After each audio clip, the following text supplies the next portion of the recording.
তারা আমাকে একটু অনুমতি দিয়েছে।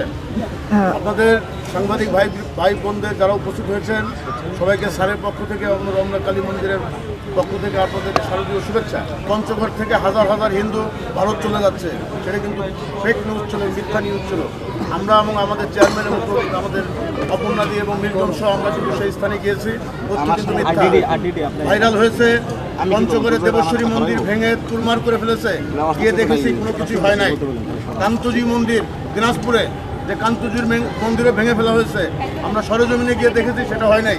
আপনাদের মানে আমাদের এই রমনা কালী মন্দির এবং বাংলাদেশ হিন্দু বৌদ্ধ খ্রিস্টান কল্যাণ ফ্রন্টের পক্ষ থেকে এবং স্যারের পক্ষ থেকে মাননীয় উপদেষ্টা তার পক্ষ থেকে বলছি বিনীতভাবে আপনারা কোনো নিউজ সঠিকতা বিচার না করে আপনারা সেই নিউজটা করবেন না। কারণ এদেশ অসাম্প্রদায়িক বাংলাদেশ, দীর্ঘদিন যাবৎ হিন্দু মুসলমান বৌদ্ধ খ্রিস্টান একসাথে দেশে বসবাস করছে। দীর্ঘ 15 বছর পর আবার নতুনভাবে বাংলাদেশ, আগামীর বাংলাদেশ, সুন্দর বাংলাদেশের পথে আমরা কিন্তু চলছি। এই জায়গায় যাতে আমরা বিভ্রান্ত না হয়, সেই কারণে সবাইকে আমরা অনুরোধ করবো আপনাদেরকে এই জায়গায় কারণ এই রাষ্ট্রটা আমার, রাষ্ট্রটা আপনাদেরও। এই রাষ্ট্রের একজন সন্তান যদি খারাপ থাকে সেটা আপনারও ভালো লাগবে না।